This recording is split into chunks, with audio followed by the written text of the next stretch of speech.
In today's time of email communication and webinars and doing podcasts and all this stuff, on one side, it's gotten easier to reach people. On the other side, there's a whole lot of noise. And how do you cut through that noise? You're listening to the Bright Podcast, where we interview business leaders to learn insights and tips they use to navigate their industry. Now let's get back to the conversation. Hello, all. My name's Jacob Kantor. I'm one of the co-founders of EDLIT, and I'm based here in Los Angeles. Welcome, everyone, to the podcast. I'm Josh Ochs, the founder of smartsocial.com. By day, I make social media safety videos, and our incredible team builds a platform and programs that save lives in school districts all over the country. This is the Bright Podcast, my creative outlet for amazing leaders and friends of mine. So, Jacob, it's good to have you here today, my friend. At the end, I want to talk about a phrase that you taught me that I use almost every single day, and I'll share that with you at the end. All right, so first question. I want to talk a little bit about your past and some of your tactics. What's unique to your organization in your industry? No corporate speak allowed.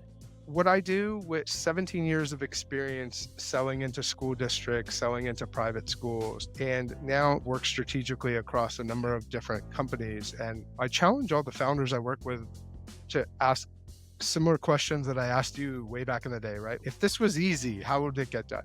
If tomorrow we could start this partnership and things get rolling and we're off and running to help more students, to help more educators, to help more teachers, what does that look like? What does it need to, who do we need to get to thumbs this up in order for programs to get started?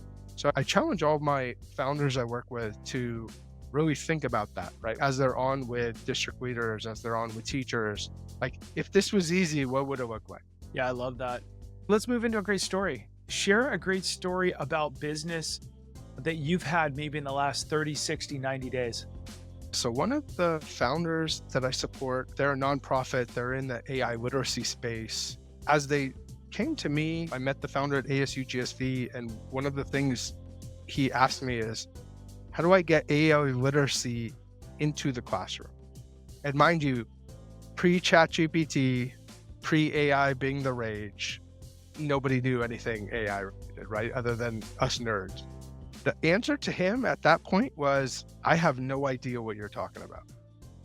ChatGPT launched, and that person became the darling and the Cinderella in the room, right? So he had curriculum already, he had a decent following, and we quickly went into activation mode to say, who do we need to talk to in order to impact the most amount of students we can, right? So we talked with some organizations that I have access to that have 8 or 9 million students across the United States.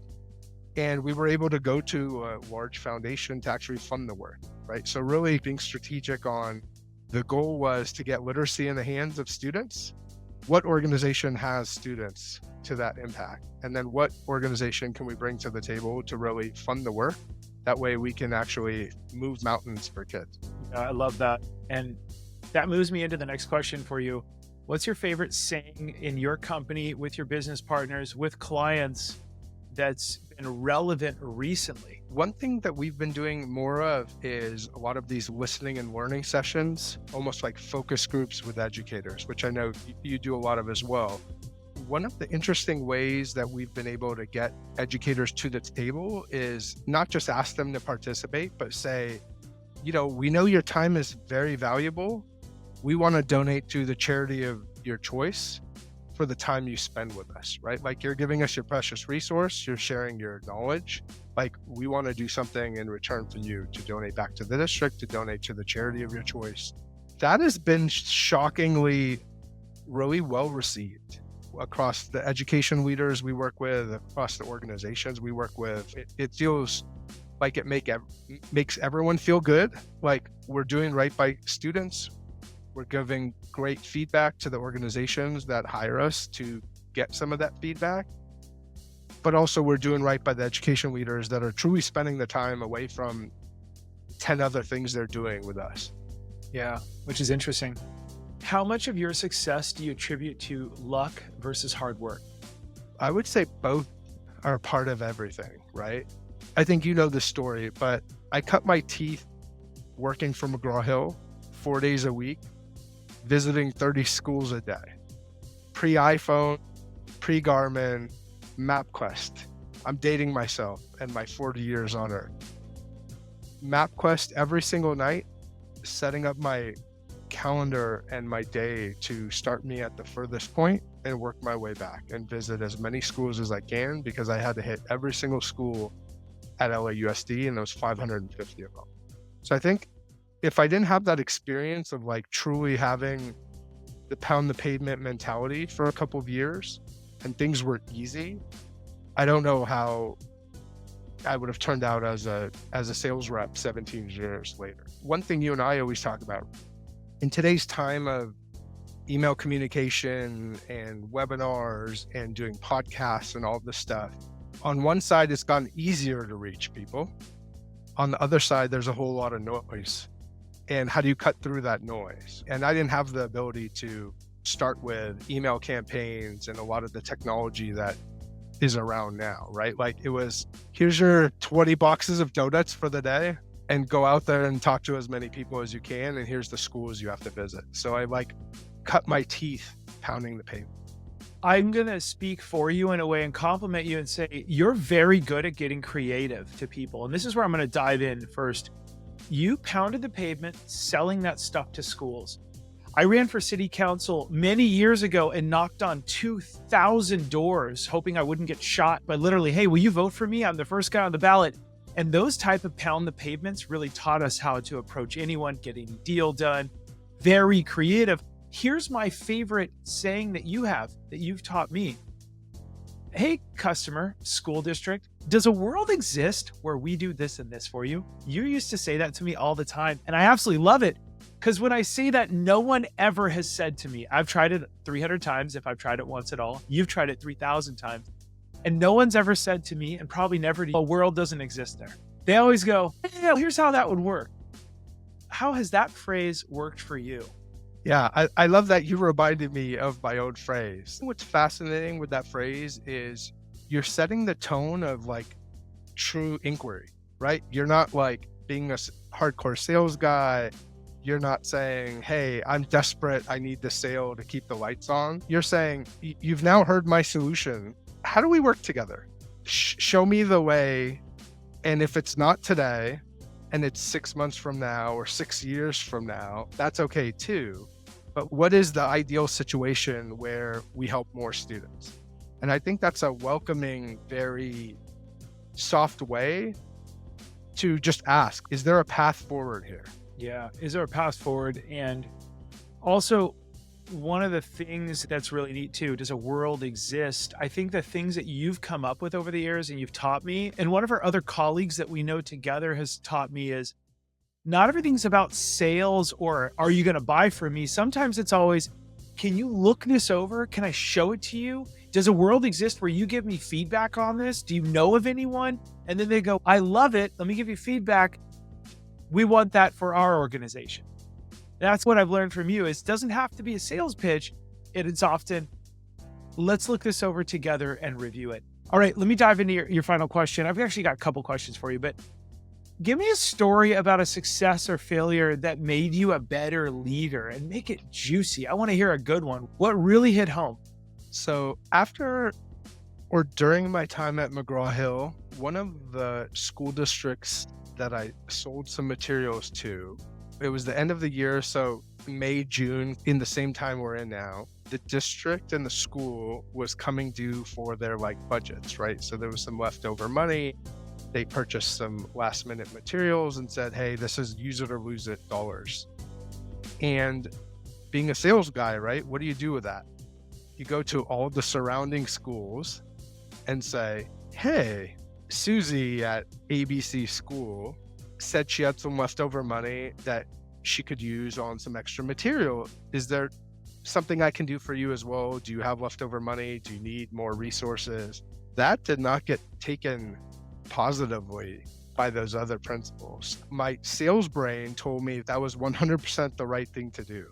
Looking back 10 years later, how much more powerful would it have been if I went to Susie and said, hey, I would love to get the same materials that you're getting for all of the other school sites if there's the ability for them to purchase as well. Can you help me help myself? This would be super appreciative. So taking that approach versus just having my sales brain hat on and saying, hey, let me just go to everybody and have that conversation. I could have engaged that principle to actually go out of their way and help me. And it would have been way easier of a sale that way. And so just lesson learned.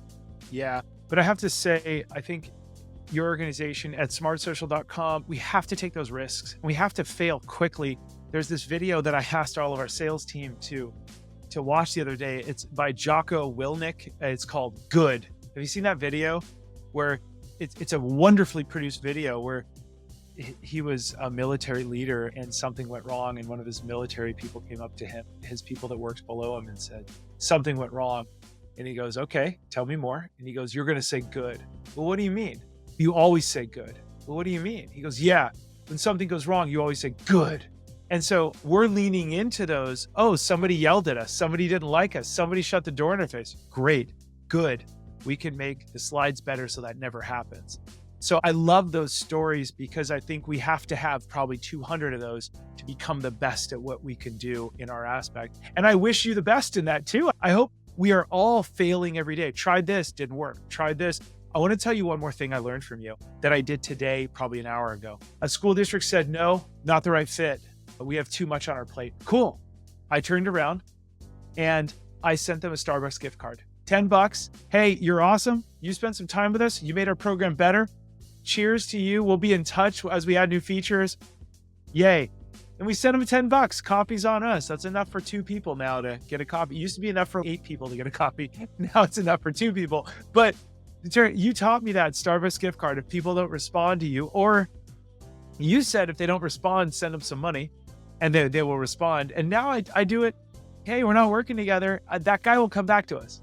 He'll say, I can't afford not to just be friends with you. How has that worked for you? What are some of your other techniques on getting people to respond, being creative? Give us a little bit of insight.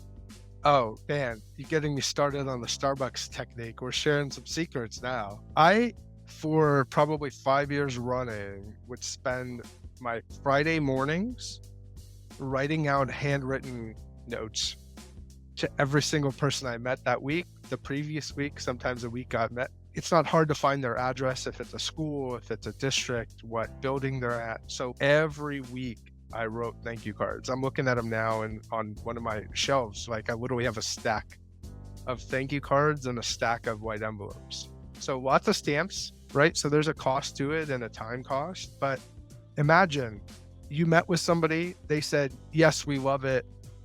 No, I hate it. The next week they get a thank you for your time. I know your time is valuable. You spent it with me. Like, I'm giving you some appreciation. I hope to work together in the future. Just a nice touch. I don't even know if it made it to them. The next time they hear from me, if they got a thank you card from me, is that person going to respond? I'm betting on that they'll respond even if they're not interested. Even if they're busy, they're going to say, hey, I remember you. We're still not in a position to work together. Try me in 6 months. And thank you cards were a huge part of what I did. And I need to actually go back to it. And then part of it was also like, if somebody spent an hour with me, if somebody spent 30 minutes with me and I had the budget to do it, like what's a $5 Starbucks card to that person? Yeah. Like when they go and they get coffee and they're able to check out and it's like on Jacob, that's another touch point for me to be like, thank you again for what you do and the time you spend with me. Yeah, and there's that old saying that a lot of educators have in their footer. I love to make fun of people that put sayings in their footer. No offense to any of my friends that have that. Actually, offense. I'm making fun of you to your face. But all these people have these things saying in the footers. And the one that actually stuck on me, I really shouldn't make fun of it because I remember this all the time. It's not what you say to the person, it's how you make them feel. They'll only remember how you made them feel. And sometimes on a podcast, when we're interviewing an educator and they go for like a 14-minute example, I'm like, you know what? It doesn't matter. We'll edit it out. How I make them feel now. It doesn't matter if the episode's perfect. The episode's about the relationship. And if I make them feel good. And I love that Starbucks card. You've taught me, does a world exist where this happens? And the Starbucks card technique, which I think is great. And then just getting creative in the approach. What would you tell people who are up against a wall and they want to be a little creative? You've been calling upon people, doing a bunch of stuff. I want to give you a final word. What's your tip on how to get creative, how to approach it from Is there a new way to reach out to maybe figure out a way to do a deal with somebody or just a new approach? So some of it is jamming with other people in different industries that are having success too, right? Like you and I think are similar where I send you a bunch of podcasts. Sometimes they have nothing to do with your business. Yeah. Sometimes you send me things. I'm constantly listening to different folks that are having success and figuring out like what I can model from the success they're having. So if it's even myself launching my business, like COVID hit, I went on a binge, my first million podcast, Think and Grow Rich for the 20th time again. Like I just consumed as I had more free time, taking walks with my dog, taking walks with my kids, right? Like I just went on a binge mode of consuming content. And what happened from that? It wasn't right away, but 2 years later, I said, I think it's time for me to start my own business. And I don't think that would have happened if I wasn't in the consuming mode, if I wasn't consuming good content and listening to people that sometimes had more success, sometimes were figuring it out themselves, and just always open to dialogue and some new learning. And there's no shortage of YouTube University out there. I think it's a little different. I'm going to challenge you. I actually think it's wonderful that you had a little bit of failure. So a big you and I used to talk about you climbing the ladder. And I remember you'd say, hey, they said this and they said that. And I remember it was like, great. And then something fell through. And I'm so glad it did for you because you took a leap of faith. And if it hadn't have fallen through, you wouldn't have said, I'm launching this and I'm now have more time for my kids. I'm offering more value to businesses who want to meet this group. I am so happy something bad happened to you that was harmless and was scary. And I hope that happens to everybody listening or watching this. I actually root for, and our team has, I heard from somebody recently, I have another guest coming on in a couple weeks on this podcast. He has the rule of 12. Things were tough in his business. And he said, we have to downsize, call every customer, and I want you to get a no as quickly as possible. And most of them will say, yes. Okay, will you do this with us? And it was a yes, a yes, a yes. He said, the rule of 12. I want to hear 12 no's until you do not complain to me in here until 12 no's and high five the no's. And I'm actually really happy for you, my friend. That troubling thing happened to you because you, right? Would you have started your own business if something bad hadn't happened? Yeah, that's a good call out as well. It was one opportunity came to an end. Yes. And back was against the wall. And I think all the social capital that was built across the companies I've worked with and the folks I've worked with. And I'm the first person to say I've also had some amazing mentors and some amazing VPs of sales that have taken the chance and hired me. And they're still great friends to this day. And I'm obviously cognizant of not everyone's friends with their bosses, right? But as a sales guy, if I perform, I am rewarded. You are rewarded as my boss as well. Let's work together to make sure we both hit our goals. And if I can get to that common knowledge of, and not common knowledge, common dictionary verse of what success looks like for them and what it looks like for me, then we're on the same page, right? Like for me, it's taking care of my family and setting them up for generational wealth, right? For them, it might be going on vacation or contributing to their 401k, whatever that is for them, right? If we can be on the same dialogue on what success looks like, then we can both hit our goals and there's no ambiguity around it. Jacob, you've been awesome over the last few years. I'm so glad you spoke at the conference. For those of you listening right now, do something different. Break things. Ask yourself, as Jacob said in the beginning, if this was easy, how would it work? But I challenge you, are there 37 other ways? Jacob and I are using AI every day to rewrite things and test. People thought I was crazy. If your dog is sick, put the dog's blood results. Don't put your blood results or PII, personally identifiable information in there. But maybe it saves your dog's life. And you know what? It is. They are. It's amazing. And so we're always brainstorming what are 20 other ways to do it. And I want to challenge everybody listening today. If you are just competing with that big company, stop. You are going to be miserable doing that. If it's a race to the bottom, well, I'll do it cheaper or I'll do it faster. No. How do you do it higher quality? How do you build a great reputation? As my friend James Todd says, you have one reputation, Josh. Let's not even work on that project because there's a chance it could go bad. One reputation for the rest of your life. And I absolutely love that. I challenge everybody. Is there a way to brainstorm a totally different business that you're in? A totally different way. to apply for college, to win people over, to network. I used to host conferences. That's how I met Jacob. And I was able to put all these awesome people on stage and say, ready, go. And there's all these panels, and it makes friends for a long time. So how can you think big, be creative, do it totally different? If you're doing it the same as everybody else, red flag. I think that is a problem. You should have half of your business or half of your career being a little different. And if people do this all the time, you're doing what? They're always challenging me. And I'm like, awesome. They don't understand. And that's how it should be. If they fully understood, I would be just like everybody else and I wouldn't be doing any better. All right, Jacob, you're awesome. Thanks for joining me here today, my friend. Of course. Hey, great to be with you, and for inspiring me to bring it every day. You're awesome. All right, for the rest of you, thank you so much. I'm with smartsocial.com. Josh Ochs, the author of the book, Light, Bright, and Polite. I got a bunch of books out there. As you know, Smart Social reaches millions of people every single week as we provide 54 plus live events for parents to learn about social media safety, teen-led videos, so teens teaching teens, 10 times the engagement, and then also a premium parent newsletter that parents love because it's dialogue starters. We're changing that industry. We're very different. How do you break it down, build it back up better, get 10 times the engagement for school districts? Thank you so much, everybody, for watching my creative outlet as I connect you with my friends and we chat about ideas. We'll see all of you on the next episode. Have a great rest of the day. Thank you for listening to the Bright Podcast, where we interview experts on business, real estate, innovation, growth, and high tech to talk about their leadership skills and tactics in their industry. As the title of my book says, remember to keep it light, bright, and polite because others will see what we're doing online. Have a great rest of the day, and we'll see you on the next episode.